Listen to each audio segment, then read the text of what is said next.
You can never be out tougher than the city, man. Like, you can't be tougher than the streets, period. Live free and be happy, baby. R.I.P. to YBC DUL.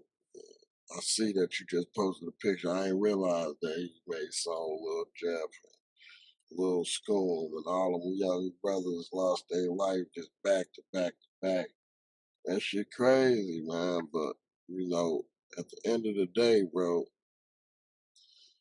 that should be a message for young niggas, bro. Like, because even bigger than this rap shit, though, man. Like, you know, we from a city where we didn't watch, you know, little motherfuckers just pick up a gun and think they was hard and get their ass killed, nigga. Like, or like, and even if they was doing their thing, like the city just, man, you can never be out tougher than the city, man. Like, you can't be tougher than the streets, period. Like, people think that I don't know what niggas end game be or what they feel the end game gonna be. But nigga, your mama told you, nigga, it was gonna be dead or in jail. Your homies that told you, nigga, you know, I'm ready to die behind this shit. That's just what it is. But it just fucked up these young brothers losing their life. And then I be just asking myself, do these little niggas, and I want to ask you, because I know you probably can answer it better than me. What is, you know, even with the, I guess they talking about he went to his op's grave and digged his grave up. Like, is it that much hate for these niggas? Or or do you feel like this is more of a clout thing? Is this more is this they know that the internet is gonna be a sensation? They know that the people gonna gravitate to this, or he just didn't give no fuck? What you feel? It's really like a mixture of all that shit. You gotta be the type of nigga that don't give a fuck in certain ways, and then like the hate that you gotta have for somebody and yourself in ways. But it's reasons that people they have this hate. So that along with the internet and the clout of being you a rapper too, and all that to go along with it, because really like it's challenges and competition. Motherfuckers trying to outdo each other. Shit. Like, what's the worst I can do to make these niggas want to fucking basically kill me? Or what can I do to hurt their feelings and get some attention and get bigger, go on No Jumper and talk about it and certain stuff like that. So it's a whole bunch of that energy that's like a whirlwind and all that manifests in one like because doing you know because they are when you rappers too, when you rappers, because just speaking is one thing, like you speak stuff into existence, but rapping is really like that real magic in good and bad ways where you really like putting that shit out there and you are the leaders and who people looking up to in ways. If you decide to put yourself out there, that's what you are. And you ain't gotta be leading people the right way or the wrong way, But it's the stuff like all three of them, like they wasn't just that because the average rapper can die, somebody with no name. But once you get that name plus the fame, and there's a lot of envy that come with that. Like even with the No Jumper, like you see them, once they go on DJU or start getting that motherfucking like Lil Scoom and Lil Jeff, how they was in LA. You saw the happiness and joy in them brothers in their eyes, man. That Yeah, shit. they was looking down. They look like them little young guys was in they true nature out there. They got to have fun. Ain't gotta be nowhere where you steady looking over your shoulder, you know, get to laugh a little bit. This my homie, this my road dog. Yeah, man. That's what hurt me about that situation. Because I saw the videos before they got killed, but then when I went back and looked at them after, I'm like, man, you see the joy in their eyes and just that freedom and breath of fresh air being in a different environment, man. That's what hurt my feelings about it. Yeah, Like, damn, like that. They was really yeah, saying like, nigga, you we see their made it. innocence a bit. Once you Yeah, get out of an environment, a certain environment, your innocence come like, and you can see that they really just some young men. yeah. I heard what was school was only like what 18, 19 or something. Shorty. Yeah. And you know, shit, that shit crazy, man. So I And got then like kids I was on the game. saying too, the niggas that they was big name rappers. I mean, not that ain't where I was gonna go. Where I was gonna go was once you start going on no jumper, these DJUs and getting famous, even them going to LA and doing them videos, because you know a lot of that is making it look good too. Because you know none of them really ain't got the money. The money don't add up to the fame and their name. So you know, and then they gotta do certain stuff just to keep up with the image, of people ain't gonna listen to them.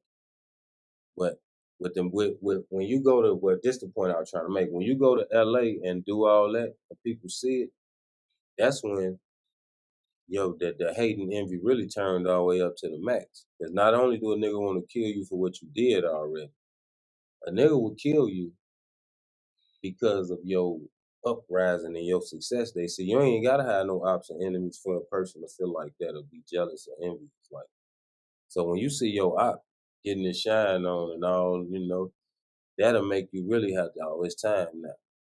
Because you already know, like, you can look at how the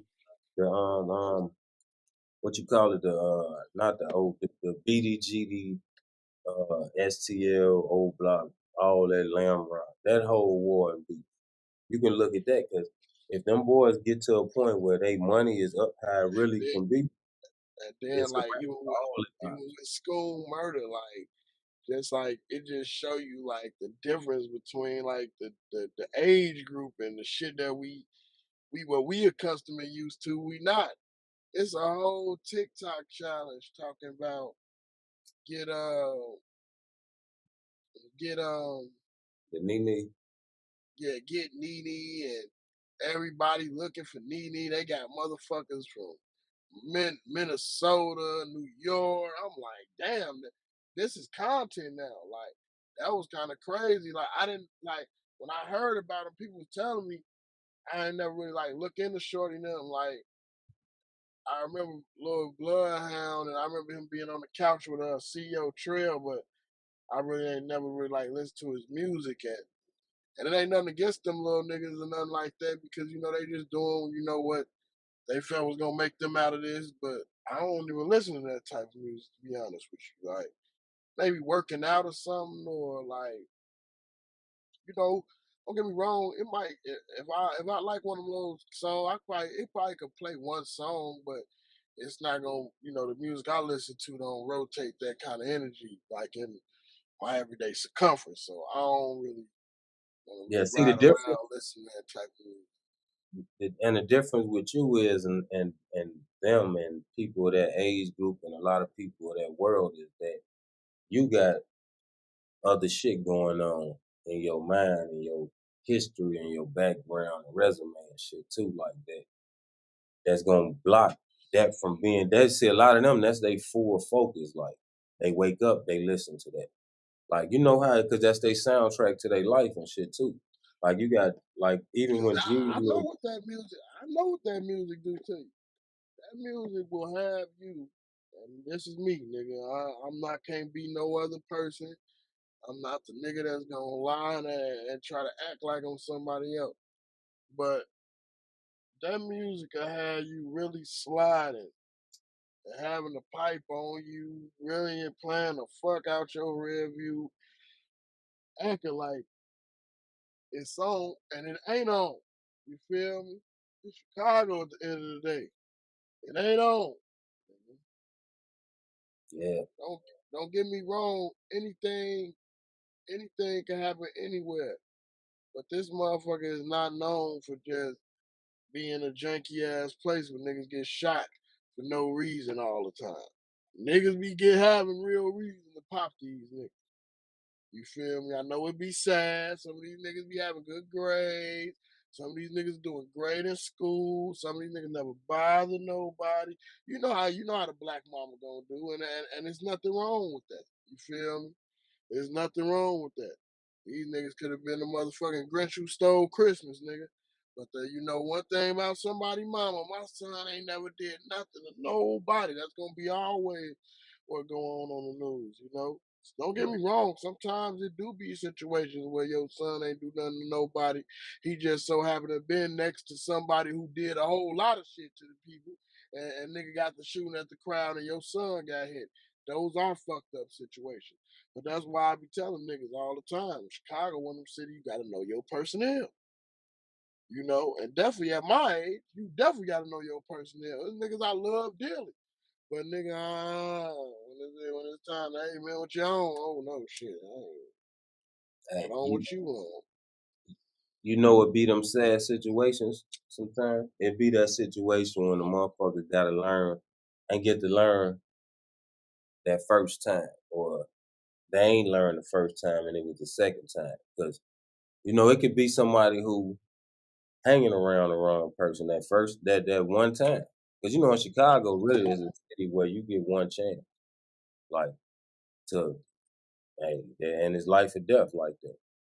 You got to make certain decisions, like as far as like even who you're around and at whatever age, and the age is getting younger now. So you know, if you can go be like, all right, and you know when you're young, man, we done been in atmospheres like I ain't gonna say I done been in no fucking party where everybody got guns like the new era that came into play, but we done all been in them environment, basement parties and shit where shit can get hectic or go down and hell went down and shit like that in them type of environment. But now it's like the chances so, and everybody got switches. That's another thing. It's more innocent people gonna get hit with switches and shit too. Like where nigga just letting that bitch loose and well wherever them bullets go, that's where they gonna go and shit. You know? So that's why it's even more of a critical decision for young people to make, and people our age, whatever age, to try to make the right decisions and the best decisions for you. You know what I'm saying? As far as like even that peer pressure and all that, because all it takes is one time, and a lot of times you know how that goes. The person that ain't been for that's gonna be the one that it Yeah. gonna happen for, and that be, you know what that be? That be for the universe and God trying to like get a message out, the message to the people who don't supposed to be in them environment. You look at an innocent person got killed in that type of environment, that environment gonna make you look like whatever it is anyway. So to all the people out there, to the innocent civilians, regular people, and this is the internet camera age. If you get caught on camera with somebody, you are automatically associated and involved with them. If you out there, you know, partying with them and they get on camera how it is, you automatically involved. I done seen it recently happen where, shit, that be, hey, it be the people, oh yeah, I just saw such and such on a such and such blog, and you go to that blog and you right out there with the killers and the drillers, you associate. And female, y'all are associated even more now because it's a background in history now, backdooring and setting niggas up like it always been in history. But in these times, it's like, shit. You gotta be shoot first, ask questions later out there. You got, even with the young people and the kids, the age is going down and down. Some switches and these, man, you know, you gotta have some type of mental, emotional control and discipline anyway to have anybody. If you ain't got that, that's like training to have. That ain't the first training. That's like when you learn karate or some type of shit like that. They teaching you self control before violence, you know. You got that thing in your hand with you, like we were talking about, man. Shit, you might have to use it. You got to stay out them environments where you got to have it anyway. That's somewhere where you got to have it and you ain't got to be there. Shouldn't be there. Sure. Live free and be happy, baby.